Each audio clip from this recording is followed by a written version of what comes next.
a intégré dans un film. Et on se sert de ça pour imposer ce qu'on pense être le sommeil, à tort ou à raison. Il semble que ce ne soit pas tout à fait la même chose que le jour et la nuit. Et je pense que le veille-sommeil, c'est une fonction, tandis que le jour-nuit, c'est un rythme biologique.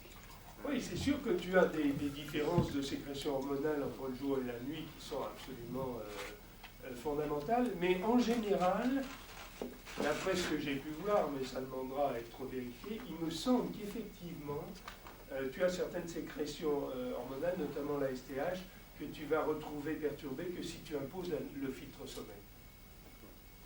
Et la prolactine. Oui, il y a aussi la mélatonine, il y a une série de... Il faut reprendre là tous les rythmes circadiens. J'ai un bouquin absolument indigeste là-dessus, mais qui est extrêmement intéressant. Sur les rythmes circadiens. C'est vrai qu'on aurait tout intérêt à creuser beaucoup ces mécanismes circadiens parce qu'ils sont tout à fait fondamentaux. Mais on retrouve d'une façon extrêmement précise, dis-moi en dire, c'est assez extraordinaire. Ils avaient observé ce qu'on est en train de redémontrer sur le plan biochimique. C'est très intéressant. Il y a des grosses études sur les rythmes circadiens. Malheureusement, apparemment, ça passe dans le silence le plus complet. Personne ne s'en occupe. Ça n'intéresse que les quelques spécialistes. C'est vrai que c'est dérangeant parce que si on s'en occupe, il va falloir changer complètement la façon d'administrer les médicaments. Et ils le disent dans leur bouquin, les types. Ils avaient tenté un moment. En cancérologie, ils l'avaient essayé un moment. Ça c'est possible, je ne sais pas ce qui s'essaye, mais enfin, si tu veux, on a l'impression qu'au niveau médical moyen, ça passe à 10 mètres au-dessus des planches. Ah oui, non, mais je ne parlais pas des homéopathes, je parlais des... Effectivement, enfin, je ne sais pas si tous le connaissent, il ne faut peut-être pas rêver, mais...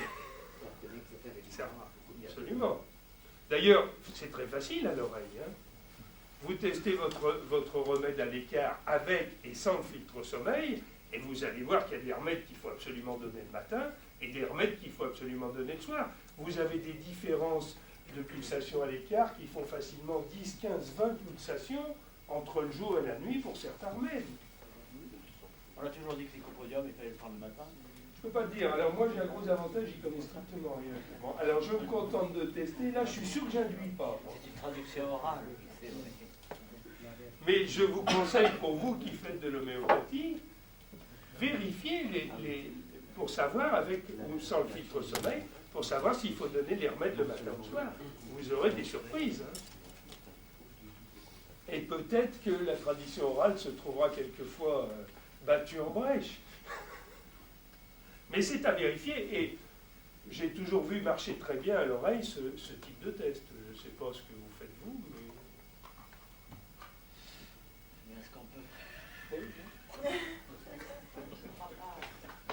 crois pas, je suis désolée de le dire, mais je ne crois pas à la, à la justesse de tests homéopathiques à l'oreille. Alors tu ne crois pas à l'auriculo ni à l'homéopathie, hein. Comment? Alors tu crois ni à l'auriculo ni à l'homéopathie. Je crois à l'auriculo, c'est ça qui est merveilleux. Mais on voit bien qu'on ne trouve pas de simillimum à l'oreille.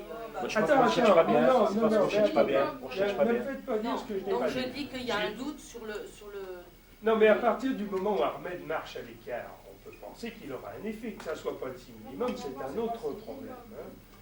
Mais à partir du moment où vous trouvez une réaction d'écart à 40, 50 pulsations d'un remède qui soit homéopathique ou allopathique, d'ailleurs, peu importe, hein, vous savez que ce remède va avoir au moins un effet positif. Et Madame Naoui a raison, il faut quand même se méfier. Parce que quand vous voulez tester un remède, si vraiment vous voulez faire les choses d'une façon correcte, il faut les tester en fonction de chaque tissu embryologique. Parce que vous vous apercevrez, notamment pour certains remèdes allopathiques, que vous allez être obligé de faire la part du feu. C'est-à-dire votre remède va être mauvais pour un tissu embryologique, il va être bon pour les deux autres, et il va falloir faire la part du feu, c'est-à-dire savoir si il est plus mauvais que bon ou meilleur que mauvais. Et oui. Et vous trouvez des remèdes qui vont être extrêmement toxiques pour un tissu embryologique, alors qu'apparemment ils sont extrêmement bons. Donc c'est vrai que on a du mal à trouver le remède parce qu'on est loin d'avoir encore compris tout ce qui se passait. Ça, je suis tout à fait de votre avis, et je n'ai pas parlé du minimum. Je me garde. On se sert du tissu embryologique comme alors. Oh, ectomésoordo, vous l'imposez sur son territoire d'excitation, c'est-à-dire sur le bras, toujours le même. Et à ce moment-là, vous allez avoir une recherche spécifique dans le tissu embryologique. Et si vous voulez être plus précis, vous allez ensuite rajouter successivement pathonium, mélanine, neurovégétatif pour savoir ce que ça donne. Ça va loin, hein? Oui, non mais c'est pour ça qu'on a tellement de mal à trouver un bon remède. Alors à ce moment, on a le pathonium, on va le mettre. Tu vas imposer, non, c'est pareil, tu vas imposer pathonium sur le bras, c'est-à-dire que tu veux imposer un système à ce moment. Et oui, c'est pas l'auriculo qui n'est pas précis, c'est nous qui ne sommes pas précis. Aucune technique valable n'est mauvaise, elles sont toujours bonnes, mais c'est nous qui ne savons pas les utiliser. C'est tout. Hein. Je crois qu'il faut les quelques techniques bonnes, l'homéopathie, l'acupuncture, l'auriculo et quelques autres, quand on les utilise parfaitement, elles marchent toujours. C'est nous qui sommes imparfaits.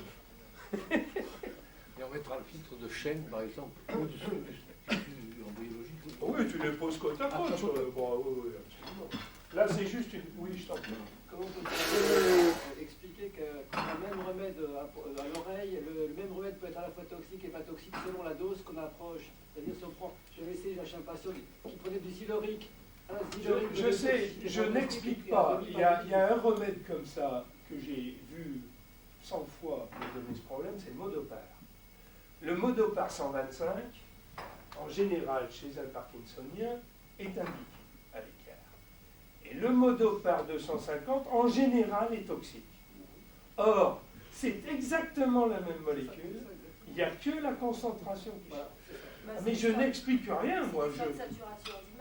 Je constate. Alors, pour le Modopar, je me permets de vous rappeler que quand les gens prennent du Modopar, et quand vous le testez, il est toujours neutre. Ne vous amusez jamais à le supprimer en disant il ne sert à rien. Parce que si vous le freinez au centre à ce moment-là, vous avez une demande énorme en Modopar. Et si vous faites la connerie de le supprimer, les types vous font des décompensations de Parkinson absolument effroyables. Hein? Oui, non, mais je me permets de rappeler qu'avant de supprimer Armel, il faut voir ce qu'il donne en le freinant. D'ailleurs vrai pour tous les remèdes. Oui, c'est absolument vrai. Non, mais le Modopar, c'est particulièrement spectaculaire. Mais moi, quand j'ai Je l'ai arrêté un vu une remède, fois, là. quand j'ai arrêté un remède, Il est neutre à l'oreille parce que les gens sont saturés, ils ont la dose qui leur convient. C'est tout. C'est le problème de tous les remèdes qui sont pris de façon régulière. Hein. Les antihypertenseurs, c'est pareil. Oui, absolument. Mais même quand on les freine, ils sont vraiment bons. On ne peut pas les supprimer parce qu'on ne sait pas ce qui se passe. Ça arrive, mais ils sont rarement bons. J'ai rarement vu un hypertenseur me demander être demandé par l'organisme. Ah non. Non, je ne suis pas encore suicidaire, ni pour mes malades, ni pour moi. Je ne supprime rien, je constate. supprimé un jour ou deux avant. Ensuite, j'envoie spécialement pour voir les modifications. Ah, s'ils ne sont pas bons, c'est pour ça que j'envoie à la seule cardiologue homéopathe qu'on a, parce que en général, elle cherche celui qui marche. Ah oui, oui.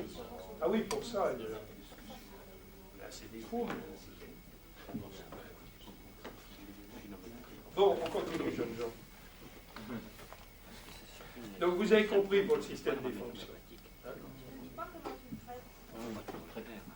Je ne dis pas comment je Et le non, traite. parce que quand tu le trouves plus au détecteur 4 énergies, tu le traites à quoi? Attends. Tu trouves un point. À ce moment-là, on va en revenir toujours au même système de traitement du point. Il faut analyser comment on va traiter ce point. Donc là, tu vas te resservir de tes crayons d'argile, mais séparés. Oui, d'accord. Hein, c'est-à-dire gravitationnel, neural, électromagnétique et le mélange mur-neural. Et puis vous traiterez avec l'énergie qui va vous donner une réaction sur le point pathologique. Pour le gravitationnel. Pour le gravitationnel, vous traiterez avec le gravitationnel, c'est-à-dire avec ce système-là. Ouais. Et Avec pensez à l'espace l'amour. neutre, mais quand est-ce que tu dois aspirer, quand est-ce que tu dois... Oui, alors là, c'est assez simple. Oui, parce Voilà. que Moi, il réagit donc... Je traite les points avec le stylo, hein, et Ouais. puis l'espace neutre. Alors, tu mesures à ce moment-là, tu prends le filtre argile gravitationnel et tu le mesures au contact de l'oreille. Tout ce qui va dépasser 8, il faudra aspirer. Tout ce qui va être en dessous de 8, il faudra injecter. C'est simple. Hein. On ne peut pas le voir avec le crayon. Non, je pense qu'il vaut mieux prendre le filtre, c'est beaucoup plus précis. Il réagit, mais on ne sait pas si on doit aspirer. Absolument, donc on teste le filtre. Répétez ça, s'il te plaît. En dessous de 8 racks, au premier contact du fil gravitationnel, vous injecterez, c'est-à-dire que vous mettrez votre espace neutre comme ça. Hein? Et au-dessus de 8 racks, vous aspirerez, c'est-à-dire que vous mettrez votre espace neutre vertical. C'est clair ça? Si c'est Nurnural qui réagit, ben vous injectez Nurnural simultanément. Donc moi là, je me suis fabriqué un crayon Nurnural, c'est assez simple. Vous prenez, vous mettez au bout d'un bic un mélange de cristaux de Nur libre et de cristaux de Nur que vous enveloppez dans un petit bout de papier d'aluminium. Hein? Et vous avez à ce moment-là un stylo qui vous injecte simultanément du Nur et du Nural. Que vous trouverez en principe dans tous les mécanismes infectieux. C'est-à-dire, la réaction Nur-Nural, on la trouve chaque fois qu'il y a un problème infectieux. Et vous verrez que la queue du codec que je vous ai amené, ou le noyau dorsal superficiel, ou le thymus, quand ils réagissent et qu'ils sont à traiter, vous les trouverez la plupart du temps à traiter en Nur-Nural d'abord. Et quelquefois uniquement en Nur-Nural. Oui, si le problème dépressif est lié à un problème infectieux, ce qui est classique. Donc voilà, alors si vous trouvez électromagnétique, ben, en général électromagnétique, ça correspond à une correction électrique. Ou à l'élément tournant, si le détecteur hors argent ne donne aucune réaction. Ou la gilase. Ou la gilase. Ou les deux. En général, moi je traite laser et électricité. Donc c'est pas forcément les 5 dans un certain ordre. Non, c'est pas forcément les 5. Quelquefois, il faut faire les 5 successivement, mais quelquefois, il y a une seule énergie à faire. Pour le filtre gravitationnel, il suffit contact ou il doit avoir double contact? Non, quand Il doit vous avoir voulez lequel, hein? mesurer, alors attends, je crois qu'il faut une fois de plus redéfinir ce problème-là. Oui, Quand on veut mesurer un filtre, il faut le mesurer au premier contact. Parce que plus vous allez faire de contact, plus la réaction va augmenter. Donc la mesure, c'est un contact. On parle de double contact quand on va vite et qu'on veut savoir si un filtre est pathologique. À ce moment-là, on fait un double contact, on a une réaction de sommation très forte, on sait qu'il est pathologique. Mais si on veut mesurer, il faut un seul contact. C'est clair? Le double contact avec le filtre, il faut avoir 8 RAC normalement. Attends, oui, Jacques. tu me mélanges deux choses. Tu me mélanges la réaction de double contact avec deux filtres superposés, Non. qui est une réaction de liaison. Et c'est ça qu'il faut intégrer. C'est pas la même chose quand tu mesures un filtre ou quand tu mesures deux filtres superposés. Un filtre, la réaction de double contact, en général le deuxième contact te donne une réaction supérieure au premier. Hein? Sauf si tu as une énergie.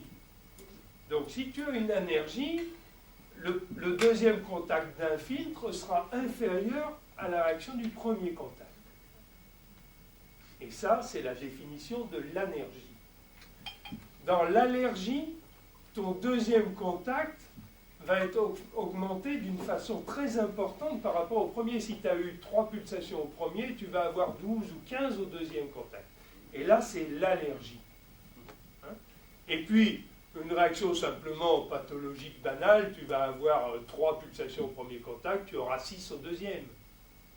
Donc, si tu veux simplement savoir si le filtre est pathologique, tu ne comptes pas à ce moment-là. Tu fais 2 contacts, tu t'aperçois qu'il y a une réaction, tu sais que ton filtre est pathologique. Ben, au mois de juillet, Si tu tu- avais un schéma, tu essayais les 4 filtres énergétiques au double contact de l'oreille, il fallait avoir 8 pulsations. Je crois que c'était au premier contact, ou alors je me suis mal expliqué. Bon, ben, c'était une erreur d'explication. Hein. Est-ce que c'est au... Mais il fallait avoir 8. Oui, c'est au premier contact. 8, c'est l'équilibre apparemment de ce type de filtre argile. Et dans la liaison, il y a un nombre de... Alors, dans la liaison, c'est un autre problème. Quand vous voulez mesurer la liaison entre deux filtres, pour savoir s'ils sont en liaison, quand deux filtres que vous mesurez sont en liaison, vous allez avoir au premier contact, en général, 2 pulsations, et au deuxième contact, 4 pulsations. Hein? Ça veut dire que votre liaison entre les deux filtres est normale. Par contre, si il y a une liaison anergique, c'est-à-dire s'il n'y a pas de liaison entre les deux filtres, vous aurez 0 au deuxième contact. Mais vous pouvez très bien avoir 10 ou 15 pulsations au premier contact des deux filtres et 0 au deuxième. Ça, c'est un blocage de la liaison entre les deux filtres. Et vous avez inversement la réaction allergique, c'est-à-dire que vous allez avoir, au deuxième contact des deux filtres, une réaction extrêmement importante. Oui, bien sûr. Toujours. Et quand je dis premier ou deuxième contact, ça veut dire que vous restez sur l'oreille. Premier contact, vous restez, vous comptez. Deuxième contact, vous restez, vous comptez. Il n'est pas question d'enlever les filtres. D'accord? C'est Quelle est la réaction normale avec un filtre gravitationnel au contact? 8 pulsations. C'est bien clair, ça? C'est pas de question? Ça vous paraît clair? C'est parfait. Alors ensuite, quand j'ai eu fait ces problèmes de fonction, je me suis dit que c'était un peu trop simple. Et puis, finalement, c'est un peu trop simple parce qu'on étudie l'organe tout seul, bêtement. Et l'organe tout seul, il n'est pas intéressant. Ce qui est intéressant, c'est la façon dont cet organe est relié au reste de l'organisme. C'est logique. Alors je me suis dit, c'est bien joli, mais quand je trouve un foie, s'il faut que j'étudie tous les extraits organiques que j'ai dans mon bureau pour savoir qu'est-ce qui ne va pas, je vais devenir fou. Non, mais tu vas devenir fou.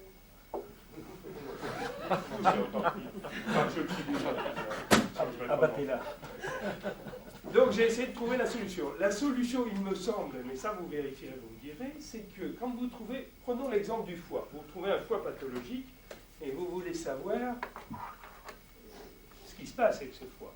Je prends l'exemple du foie, c'est pas neutre d'ailleurs, parce que depuis longtemps, le foie me pose des problèmes, parce que quand vous avez des gens qui ont des taux de cholestérol et de triglycérides élevés, je m'étais aperçu depuis très longtemps qu'en leur soignant le foie, je faisais bien diminuer le cholestérol, mais j'avais les triglycérides qui jouaient les ascenseurs. Ce qui est quand même un petit peu ennuyeux. Et alors, j'avais essayé de trouver la parade, je m'étais aperçu que si je soignais le pancréas, alors par contre, je faisais baisser les triglycérides, mais je faisais monter le cholestérol. Un peu ennuyeux quand même ça. Et jusqu'à maintenant, j'ai essayé de traiter les deux en même temps. C'était jamais parfait. Il y avait toujours un des deux composants qui déconnait d'une analyse sur l'autre. On ne savait pas trop. Et c'est à partir de là que je me suis intéressé à cette histoire de liaison entre les organes. Vous trouvez votre foie et vous voulez savoir avec quelle partie de l'organisme ce foie a une liaison perturbée.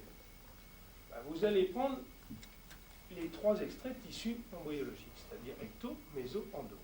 Et vous allez faire votre double contact successivement avec foie, foie méso, foie endo et foie ecto.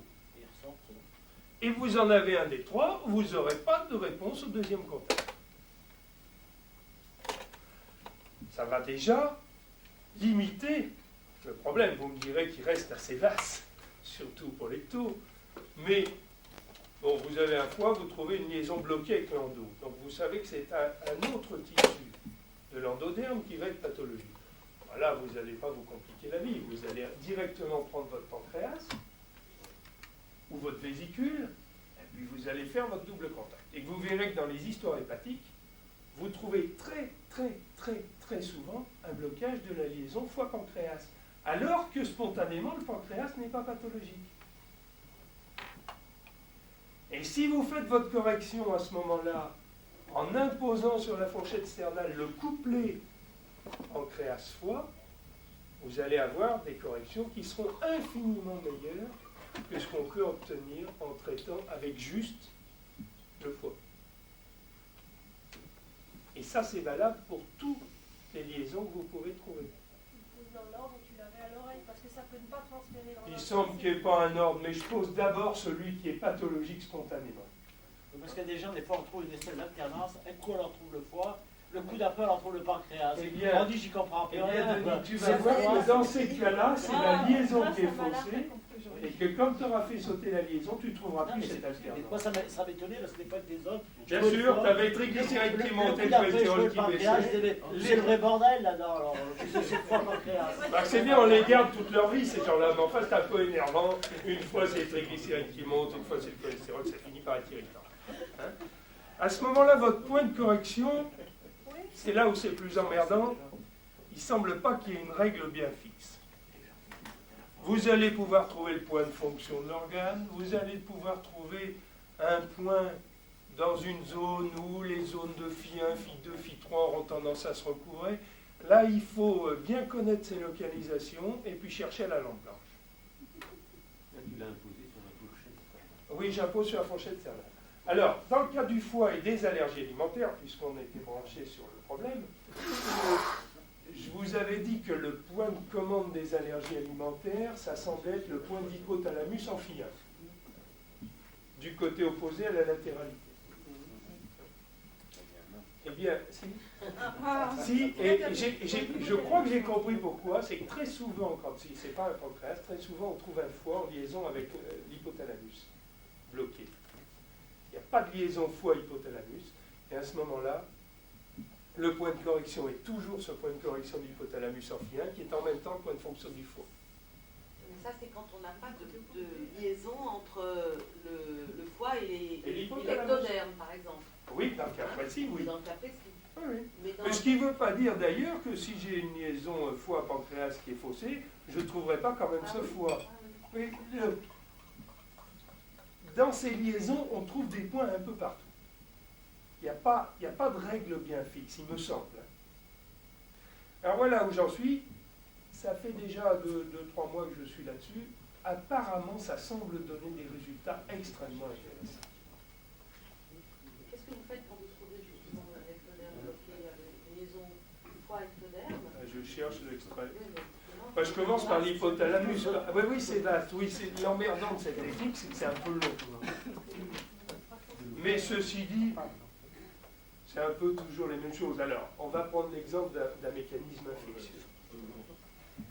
Vous avez quelqu'un qui vient. Moi, je fais toujours un examen au palpeur à pression. Je suis resté bête et primaire, mais mon palpeur à pression, je m'en sers toujours. Pour moi, le signe d'une atteinte virale, le premier signe évident d'une atteinte virale, c'est un blocage en moins du tissu moyen. En moins Ah oui, en moins. ou négatif? Moins, pour moi, c'est négatif. Je suis désolé, mais tu sais, j'ai un français très structuré. Je commence à vieillir. Donc, j'ai un pouls en moins, c'est-à-dire je mets mon palpeur à 80 grammes et je sens rien. Moi, quand je sens rien, j'appelle ça moins. J'ai gardé mes conventions d'il y a 25 ans. C'est une bonne idée. Chacun a les conventions qu'il veut. Le problème, c'est qu'on ait les mêmes conventions. Il n'a pas de liaison droite-gauche. En moins. Pour moi, ça, c'est toujours une atteinte virale. Hein? Alors, je vous signale que depuis le développement des vaccins anti-grippe, on commence à voir fleurir des épidémies de grippe sans fièvre. Et vous voyez arriver des gens qui ont mal partout, gna gna, ils ont 37. Alors vous vous dites, bon, qu'est-ce qu'ils peuvent bien avoir? Alors les généralistes, là, complètement disjonctés, Pas plus d'antibiotiques, il n'y a pas la fièvre. il n'y a pas de fièvre, ils ne peuvent pas leur donner d'antibiotiques, ils sont emmerdés parce qu'ils ne savent plus quoi leur donner. On leur donne quand même. Ils s'en donnent quand même parce que il faut quand même se couvrir. On ouvre le parapluie. Le vaccin ne protège pas complètement, non? Vous trouvez donc votre tissu moyen bloqué et vous vous dites, il y a une histoire virale. La première histoire virale, quand même la plus banale, c'est la grippe. Donc vous prenez votre test influenzinum et puis vous le testez à l'écart. Vous vous apercevez, dans la plupart des cas, vous avez une réaction absolument énorme d'influenzinum à l'écart. Et si vous le posez sur le bras, moi je le pose toujours en 10 minutes sur le bras, vous voyez le tissu moyen instantanément se remettre à battre. C'est instantané. C'est même absolument étonnant, je dois dire. Donc là, vous avez diverses solutions, vous pouvez les soigner en homéopathie, mais à l'oreille, c'est très intéressant, parce qu'on peut combiner l'oreille et l'homéopathie, c'est pas interdit. Hein, je pense que ça ne gêne pas. Coulin et coulante.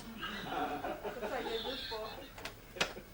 Vous leur testez dans ces tissus moyens bloqués, vous allez tester d'abord le noyau dorsal superficiel du thalamus. Il me semble, d'après ce que j'ai travaillé depuis 1 an ou 2 là-dessus, que c'est lui qui est le chef d'orchestre des défenses immunitaires.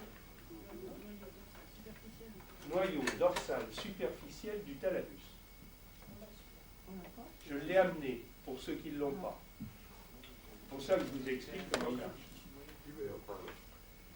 Prenons l'exemple d'un tissu moyen bloqué, vous trouvez une réaction de contact de votre noyau dorsal superficiel et vous trouvez un blocage de la fonction du noyau dorsal superficiel. Vous savez donc qu'à ce niveau-là, il y a un problème. Alors, où vous pouvez corriger directement votre noyau dorsal superficiel, ou il va falloir le corriger en fonction de ses liaisons avec autre chose. Donc, vous testez ecto-méso-endo.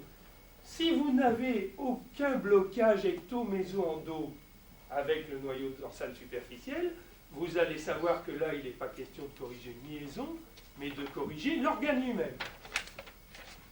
C'est donc la suite de ce que je viens de vous dire. Il n'y a pas toujours une liaison à corriger.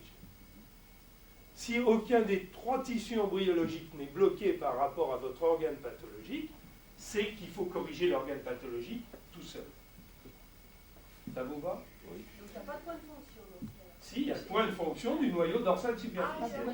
Ah, alors, le point de fonction du noyau dorsal superficiel, c'est le point de fonction du thalamus, c'est-à-dire que vous avez trouvé le point dit merveilleux dans la colonne, tout près de l'avant-mur, sur la racine. Vous vous en rappelez, c'est le point merveilleux, c'est le point de fonction du thalamus. Donc, chaque fois que vous aurez un noyau thalamique faussé, vous trouverez la zone du point merveilleux, qui est effectivement une petite zone, qui n'est pas un point microscopique, puisqu'il couvre tous les noyaux thalamiques. Et puis, si vraiment vous avez affaire à un type, alors dans une grippe légère, vous ne le trouverez pas, mais si vous avez affaire à un type qui a des infections virales graves, des choses de ce genre, ben vous allez trouver ensuite successivement les 3 points thalamiques à faire. C'est important parce que ça permet, dans des histoires virales emmerdantes, de quand même de bien aider l'organisme à faire surface. En général, moi j'y rajoute des huiles essentielles. Et je commence à avoir du recul avec des analyses qui prouvent qu'au bout de quelques mois de prise, Sarouxeville vous en parlera mieux que moi, mais au bout de quelques mois de prise régulière d'huile essentielle, on voit des terrains infectieux se transformer complètement avec réapparition de bonnes défenses au niveau notamment de la flore intestinale, etc. C'est très surprenant. J'ai des reculs d'1 an maintenant avec des résultats qui sont assez superbes. Et à l'oreille, en général, on trouve 3 huiles qui ne sortent que dans un ordre donné.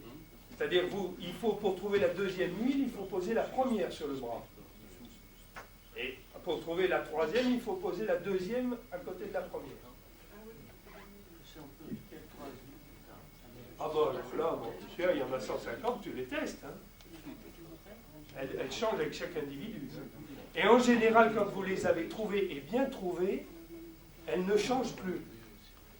C'est-à-dire que chaque fois que les gens referont un épisode infectieux, ils pourront reprendre leurs 3 huiles, elles marcheront. C'est très marrant. Mais ça dépend de la qualité du stade. C'est-à-dire que si le stabilisateur est très bien et qu'il touche toutes les zones, on trouvera les 3 huiles, on en parlera. Si le stabilisateur est imparfait, on aura des variations, notamment sur la 3e huile. Et vous saurez quand ça ne marche plus, c'est que le jour où les gens ne la supportent plus, c'est qu'il y en a une qui ne marche plus. C'est très facile, vous leur dites le jour où vous ne digérez plus vos huiles, vous les arrêtez. Enfin, c'est comme ça que je fais. Hein, mais je vous signale simplement ce que je fais. Donc on reprend le mécanisme infectieux. Vous testez donc votre noyau dorsal superficiel et vous trouvez par exemple un blocage noyau dorsal superficiel ectoderme. La deuxième structure qui présente un intérêt particulier dans la défense immunitaire, à mon avis, c'est la queue du noyau codé. Donc vous allez superposer à votre noyau dorsal superficiel la queue du codé et vous allez faire un double contact. Dans la mesure où vous aviez un blocage ectodermique, vous êtes à peu près sûr que vous allez trouver un blocage de la liaison.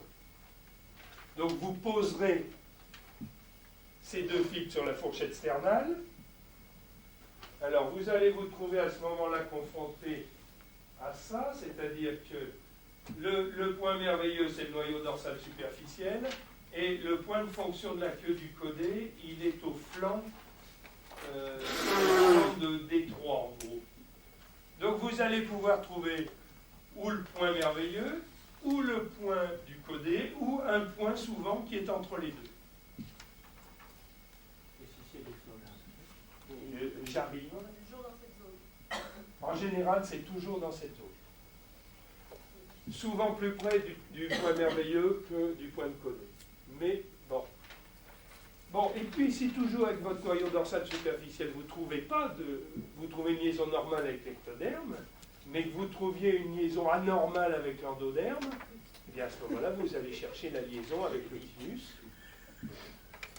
Et en général, vous trouverez un blocage de la liaison avec le thymus. En général, quand vous avez fait ces points de fonction, vous devez impérativement, si vous avez bien travaillé, voir réapparaître le battement du tissu moyen. Plus 4, moins 4. N'oubliez jamais de le vérifier la nuit, parce que la plupart du temps, vous allez le rétablir le jour et vous apercevrez que la nuit, il est faussé. Le point de fonction du thymus, je ne sais pas. De toute façon, vous cherchez un endroit. Ok, donc vous voyez le système d'utilisation. Donc quand il faut traiter un organe directement, il a des liaisons normales avec les autres tissus. Et quand il faut le traiter dans sa fonction, il a un blocage de liaison avec les autres tissus. Avec un des autres tissus embryologiques. Ça vous convient? Avez-vous des questions? Qu'est-ce qu'on mange?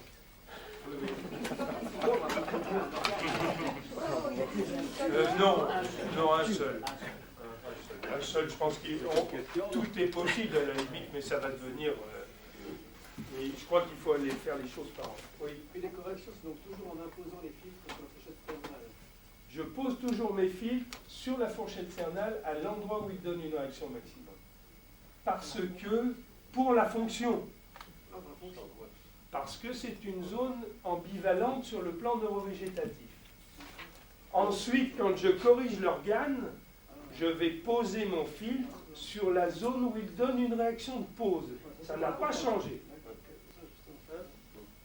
C'est clair, ça? On est d'accord. Il y a quand même des trucs qui changent. Il y a beaucoup de choses qui ne changent pas, bien sûr.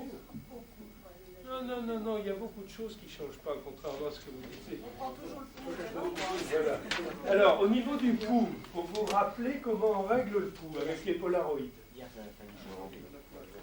Le patron va en reparler parce qu'il s'est aperçu que nos polaroïdes étaient très bien, mais qu'ils n'étaient pas en extinction parfaite. C'est-à-dire quand vous croisez deux polaroïdes, et si vous éclairez violemment derrière, il reste une lueur qui passe. Donc il faut rajouter des polaroïdes jusqu'à ce qu'il ne passe plus de lueur. Combien? Et il parle de 6, le patron. Ça augmente de jour. Alors là, vous avez une extinction parfaite, et vous avez un réglage du pouls qui est beaucoup plus facile. C'est-à-dire si vous posez vos deux polaroïdes centre et périphérie, vous avez à ce moment-là un pouls qui est extrêmement fort, net, avec des flancs qui disparaissent. On n'est pas embêté du tout. Nous, quand on travaille chez le patron le jeudi, on s'en sert tout le temps. Il faut 6 dans les mi-3. Un comme ça, un comme ça, un comme ça. Oui, c'est ça. Tu les entrecroises On comme les un salami. alterne. Comme avec quoi tu peux couper ça? Avec un cutter, avec un cutter, ça marche très bien. Ciseaux sans problème. Avec ciseaux, ça. Parce que moi, ce qui me fait plus chier dans le culot, c'est le décollage. Oui, j'ai déjà entendu parler de ça. Mais, oui, les femmes en général, j'entends ça.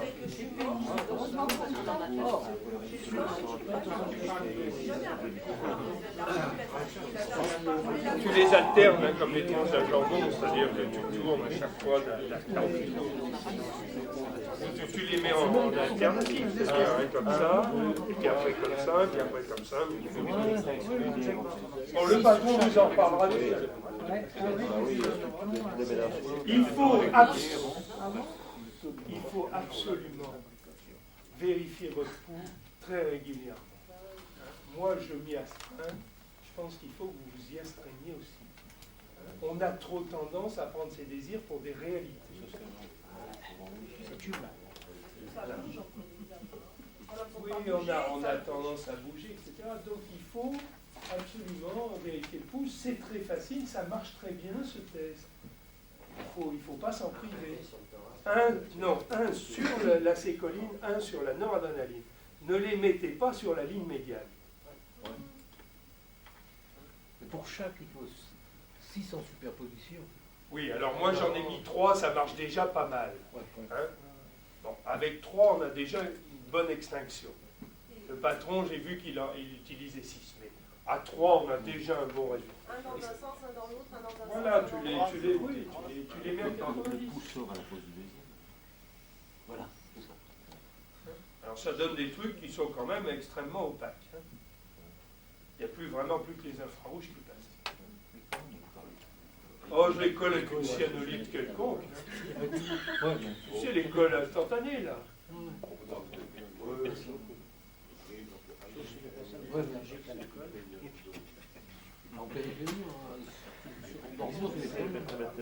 Oui, j'essaye de les mettre un peu en moldure et puis après je prends une pince pour les finir parce que la première fois que je l'ai fait avec mes doigts, j'y ai laissé la peau sur les polaroïdes. Alors maintenant je prends une pince pour les serrer le temps que ça colle. C'est bien la cyanolite alors. Oui. Oui, avec un bras de peau c'est meilleur. Oh là là, mais là tu remontes au mérovingien. Ça fait 4 ans qu'on utilise les polaroïdes. Non, les polaroïdes c'est ce qu'il y a de mieux, le reste c'est pas bon. Allez, du bal. Faut pas revenir tout le temps en arrière. Il faut garder ce qui est bon dans ce qui est en arrière, mais pas ce qui sert plus. Le racmet marche bien, mais il n'épargne pas il ne te fait pas la différence avec les feux. Il est beaucoup moins. Alors si on a utilisé le patron, le truc idéal, c'est le racmet à travers les polaroïdes. Alors là, oui, on a la même chose. Tu rajoutes ce paquet de polaroïdes sous ta racmet et à ce moment-là, tu as le résultat parfait. L'emmerdement, c'est qu'il faut le brancher à chaque fois. Là, ça va plus vite. C'est tout. Là, c'est une question de vitesse. Il faut 2 racmets alors. Non, si tu l'induis avec simplement le racmet à travers les polaroïdes, tu n'as pas besoin de... Mais c'est plus simple, ça. Il faut toujours aller au plus simple. Bon, le racmet, c'est plus simple. Hein. C'est moins compliqué. Ah non, c'est moins simple que ça. Tu es obligé de le brancher à chaque fois. Ça, tu branches pas, tu poses et puis c'est tout. Tu comprends? Et puis le problème des flancs est un problème emmerdant. Hein. Plus que le haut bas. Et là, on a apparemment un pouls sans flanc et un pouls extrêmement net, bien précis, bien... Ça, je connaissais pas l'histoire des flancs.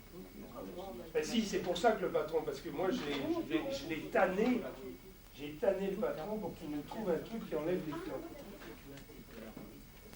Parce que les flancs, j'aime pas. Ça a créé quelques petits problèmes au fil des années qu'il faut mieux éliminer.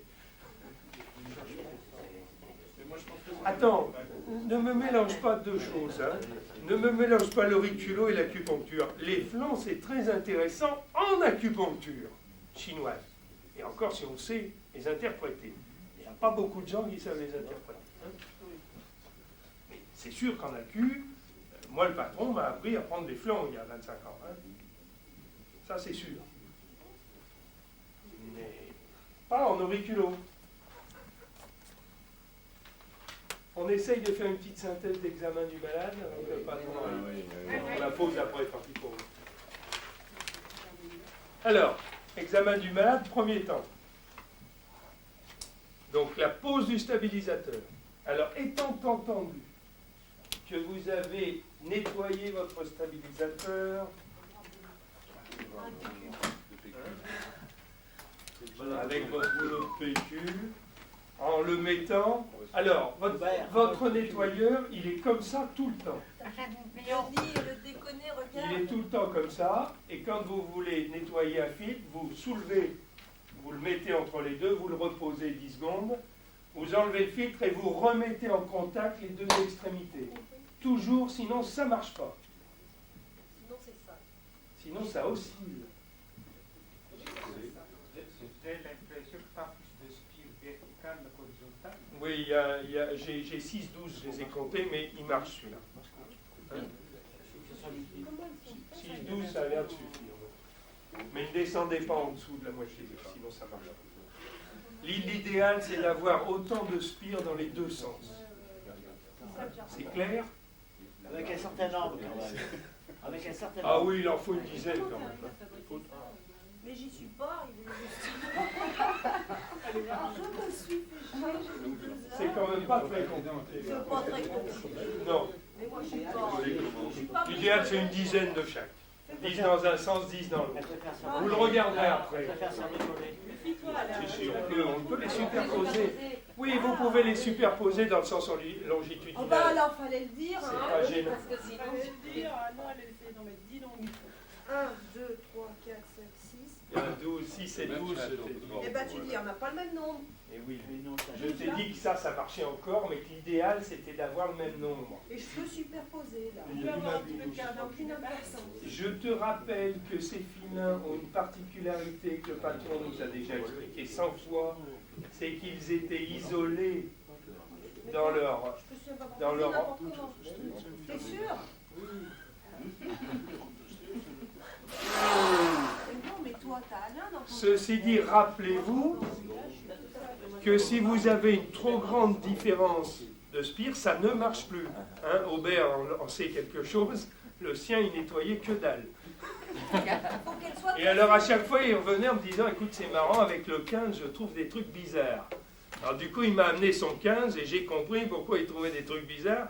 Le 15 était complètement daubé et il donnait effectivement des trucs extrêmement bizarres. Et quand je l'ai eu nettoyé dans mon appareil, il donnait plus de trucs bizarres. Donc il faut quand même s'en méfier parce que ça change complètement certaines choses au niveau des réactions pour. Vous voyez apparaître des réactions de structure qui en fait sont parfaitement saines si vous les nettoyez. L'organisme humain n'est pas simple. Qui c'est qui les nettoie? Tu fais ça tout seul? Oui, comme un grand. Donc vous avez extrait votre stabilisateur des mâchoires du nettoyeur, vous le posez sur la ligne XY sur un mouvement respiratoire volontaire. Que ça soit inspiration ou expiration, ça n'a pas d'importance, mais il faut un mouvement respiratoire volontaire pour rentrer dans le circuit organique. Quand vous le posez, vous essayez d'être le plus loin possible de la bulle du patient. Hein? Si vous avez un gros ventre et qu'il est contre sa tête, ça ne marchera pas. J'en sais quelque chose. J'en sais quelque chose. Donc vous vous reculez et vous amenez votre filtre en partant de l'extérieur du champ du patient pour venir sur le fond. C'est clair? Si vous touchez les cheveux en même temps, ça ne marche pas. Vous isolez pas le circuit. Il y a donc un minimum de précautions à prendre. Ah oui, tu les roules, tu les tasses avant de poser le stabilisateur. Oui, le patron à un moment mettait un filet sur la tête des femmes. Ou des garçons, parce qu'il y avait certains garçons. Une fois que ce filtre est posé sur la ligne XY, vous pouvez à ce moment-là prendre la main de votre patient et vous le régler pour avoir une zone où il donne un rack maximum. En général, c'est une trangue pratiquement tout le temps.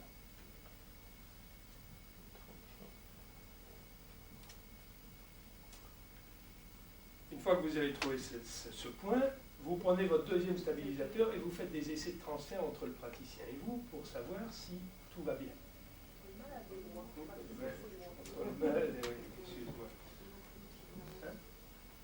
si vous avez un transfert, c'est que votre stabilisateur a été mal nettoyé ou que vous l'avez mal posé.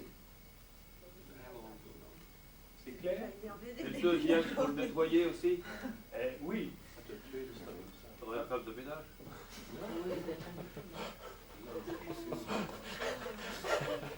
Oui, il y a des femmes de ménage qui risqueraient de le nettoyer d'une façon intéressante. Mieux le planquer quand elle vient. Oui, Oui. oui. Parce que je passe au produit. C'est plutôt le style Attila que le style nettoyage, tu vois. D'ailleurs, j'appelle la mienne Attila. Alors. Donc vous vérifiez que votre... Alors ensuite, dans un deuxième temps, moi, en général, là vous avez, je vous donne un canevas, à toutes les idées possibles. Enfin, je teste en général en premier l'épiphyse. Dans sa fonction... Ah oui, moi je suis resté un être très épiphysaire.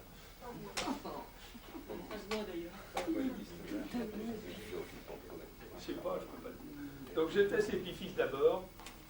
Et si elle est faussée, je pense que si elle est faussée, on ne peut pas... Non, non, je la teste toute seule, l'épiphyse, au contact et dans sa fonction. Et quand elle est faussée dans sa fonction, je la pose, je vérifie si le versant jour est plus important que le versant nuit, ou inversement, et je corrige dans le versant le plus pathologique, directement. En général, vous trouvez grand oméga. Donc tu testes le contact, tu Oui, testes le transfert. absolument. Oui, ben, le contact, c'est ce qui te permet de savoir s'il y a quelque chose.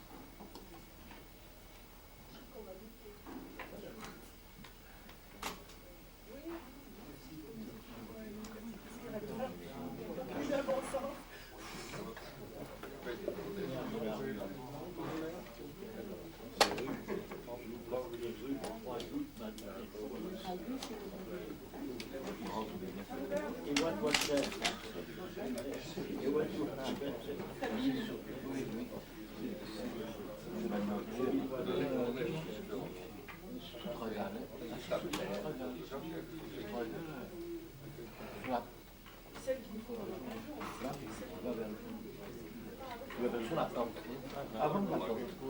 Donc celui-là, c'est ça, c'est du grand oméga.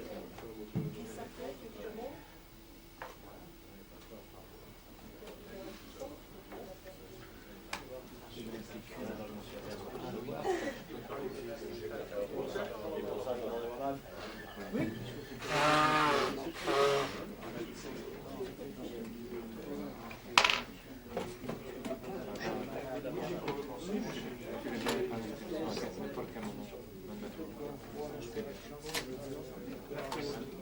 Non, non, on n'a pas encore fait la même chose.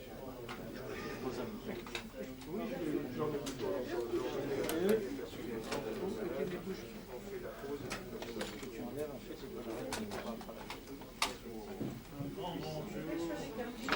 En m'excusant d'être un peu en retard. Alors, Madame Manard va vous terminer, avant la pause, va vous terminer le problème des fonctions qui est très intéressant. Et puis, vous aurez la pause et ensuite, après, je vous ferai l'exposer jusqu'à minuit.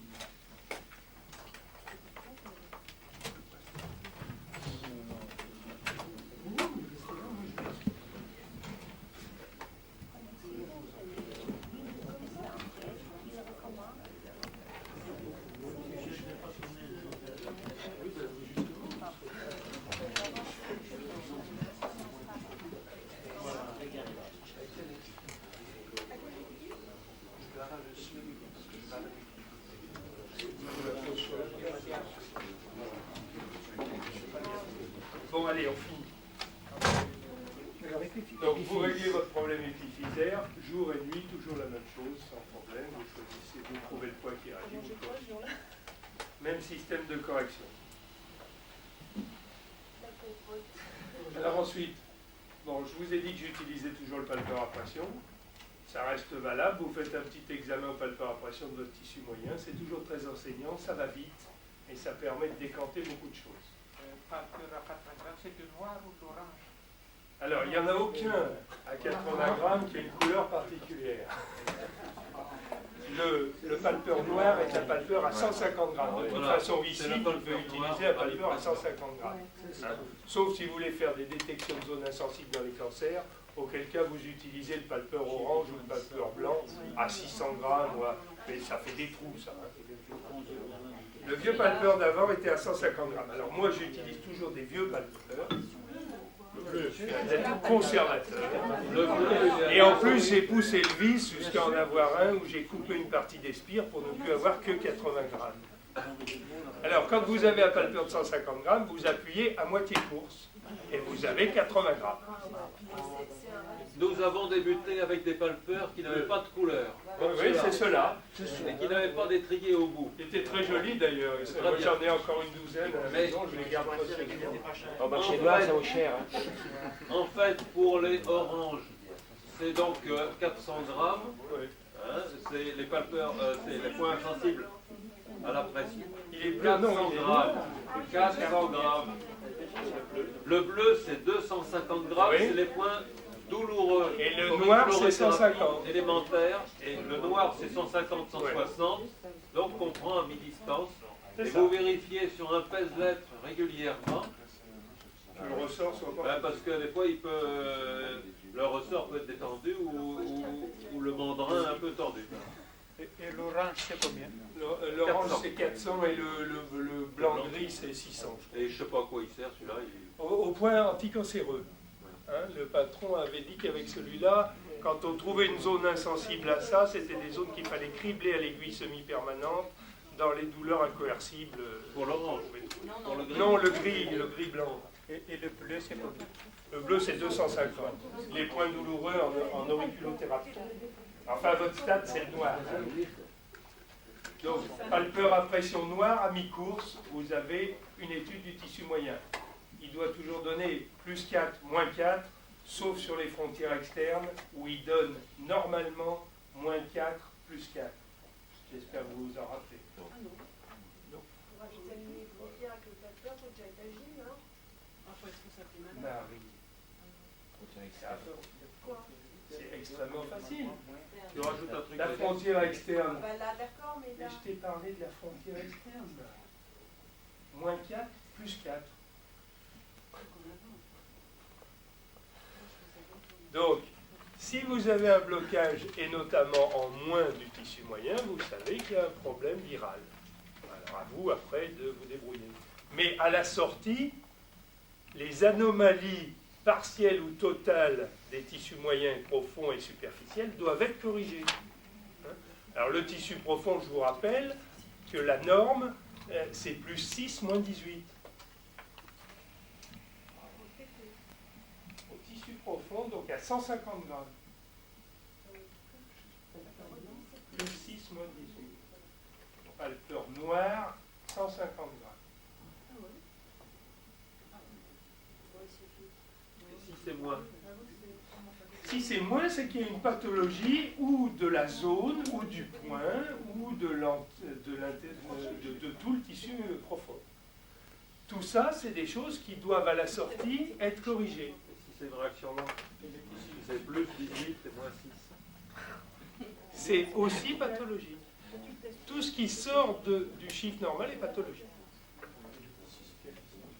Et le tissu superficiel est à l'inverse du tissu profond, c'est-à-dire qu'il donne moins 6 plus 18.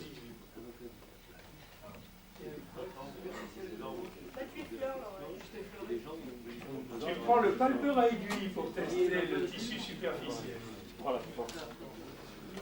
Eh oui. Bon, alors on passe sur ces choses que tout le monde sait depuis longtemps. Jamais. Alors ensuite, vous avez donc stabilisé votre épiphyse. Vous faites un examen global de l'oreille en fonction de l'anamnèse que vous avez faite bien sûr avant. Et vous allez regarder un peu ce qui réagit à la lampe blanche, des baies de touche, etc. Lampe blanche, des baies de touche. On ne vérifie pas les 4 grandes énergies, les 4 grands filtres. Non. Enfin, moi je le fais. On ne peut pas passer, tu l'avais dit. Oui, mais je vous ai dit que je vous donne ce que je fais en ce moment. Ce que je fais en ce moment est sujet à variation. De toute façon, vous avez tout le reste, donc c'est à vous d'intégrer tout le reste comme vous voulez. Hein? Bon, là, j'en suis aux fonctions, liaison entre les fonctions. Donc, une fois que je vais avoir isolé à la lampe blanche au DB 2-3 points pathologiques, je vais sortir les fils correspondants, je vais les tester, je vais prendre le plus pathologique et je vais faire tout le travail que je viens de vous expliquer. Hein? Je suis désolé, mais j'y peux rien, moi. Hein. Si vous les avez pas, vous corrigerez les points quand même, mais c'est vrai que c'est moins fiable. Il est certain que si on n'impose pas le filtre spécifique pour faire la correction, on a des corrections qui sont moins bonnes.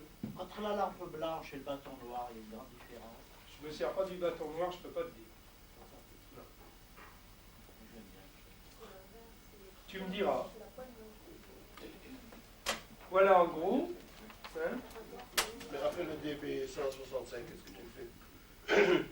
Il va me permettre d'isoler des points pathologiques. Oui. Ces points pathologiques, pour chaque point pathologique, je vais avoir 4 possibilités. Soit le point de fonction, soit les 3 phases. Donc je vais avoir 4 filtres possibles. Je chercherai quel est celui de ces filtres qui réagit, quelle est la pathologie qui a introduit. Plus les liaisons avec le système que je viens de vous expliquer. Mais ça va dépendre. Si l'organe ne présente pas de liaison troublée avec un tissu embryologique, je corrigerai l'organe. S'il présente une liaison troublée avec un tissu embryologique, je corrigerai la liaison. Tu commences plutôt par la liaison. Ça dépend s'il y a la lésion, la fonction. Attendez. S'il y a un problème de fonction, après il cherche la liaison. Je reprends. J'ai trouvé un foie qui réagit au contact et en blocage de fonction. Sur ce foie, je vais successivement imposer ectoméso-endo. Si j'ai aucune liaison bloquée, je corrigerai le foie tout seul, dans sa fonction et dans son organe. Toujours dans sa fonction d'abord. Oui. Oui, mais on peut avoir et un problème de fonction de transfert là, et un problème de liaison, sans avoir un problème d'organe. Si j'ai un problème de liaison, je corrigerai la liaison. Voilà, d'abord. Et elle corrigera la fonction. On fait encore un coup. Superposé et au double fonction. En principe, je mets contre la peau l'organe pathologique.